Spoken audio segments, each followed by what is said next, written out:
Assalamu alaikum and hello to dear viewers and listeners. You are here with Isra Tunuli, the researcher. Dear viewers, we are going to discuss a very important topic of language acquisition. So we are going to discuss about the origins of language, how language came into being or how language came into existence. Language is a very crucial part of our lives, our daily lives, because without language we can't imagine of this life. You can say that language is the backbone of our daily life. Means all our communication is being done by this language. So language consists of symbols, codes, and written words. So first of all, we are going to define language. Means what is language?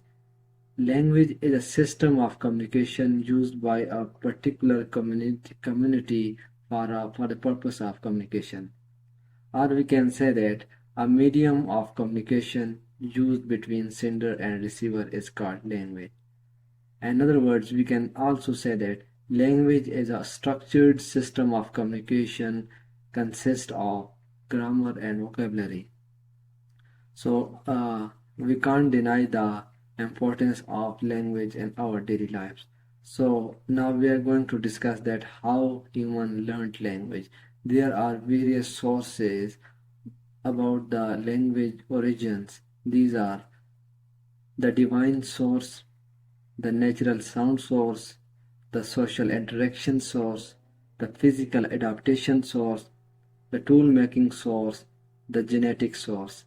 And today's videos we are going to discuss about the divine source. So what does here you can understand this source by just focusing on the word divine.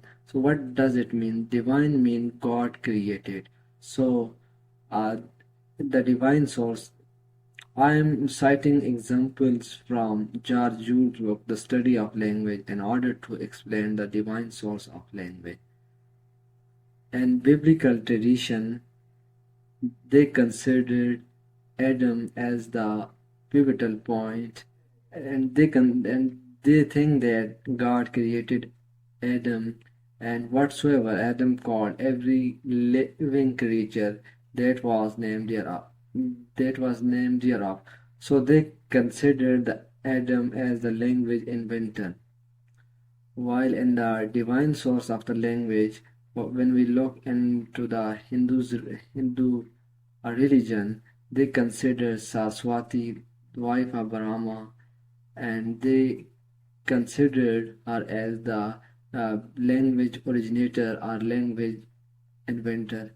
They believe that the Saraswati first invented the language.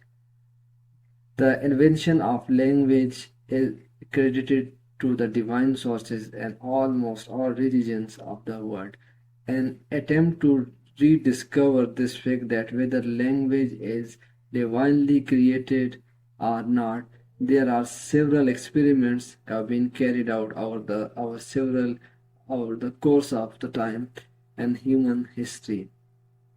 A basic hypothesis that has been carried out in human history on several occasions is that they put two infants into isolation, means that they were aloof from the human society, and they start to speak the language, and they considered that language as a divine language, as there is no influence of human being and no interaction of human society with these child. So uh, these experimenters thinks that these children speaks the divine language. A experiment of the Greek writer Herodotus was a famous Greek writer, reported the story of an Egyptian pharaoh named Psammetic. He experimented with two newborn babies more than 2500 years ago. He put two childs in isolation along with mute shepherd, and goats. So after 2 years, the children spoke the word Bekos, which was neither Egyptian word, and they trace the word in the Phrygian language because which mean bread. So the Pharaoh came into the conclusion that Phrygian is the divine language or first godly created language. Then several critics raised objection on this conclusion. They said that might be children learned this word from the goats and sheep because this sound matches the word because. Then another experiment is carried out by the King James the Fourth of Scotland 1500 years ago. He put the children in isolation, and at the end, the children started to speak the Hebrew language. And he said that the Hebrew is the divine language. And the similar kind of effort is being done by our experiment is being tried by the Mughal Emperor King Akbar.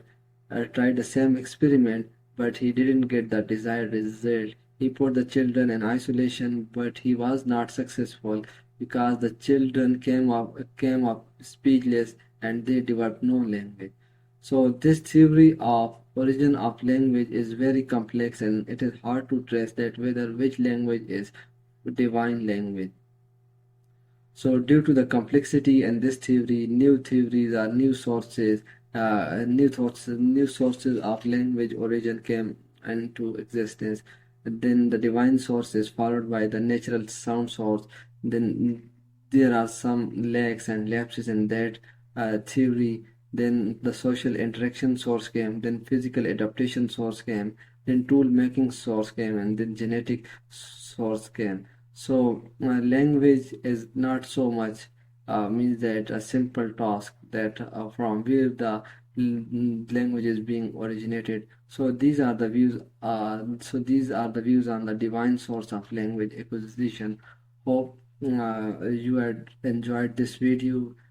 I will discuss the natural sound source in upcoming video. So keep watching my YouTube channel. Wassalam.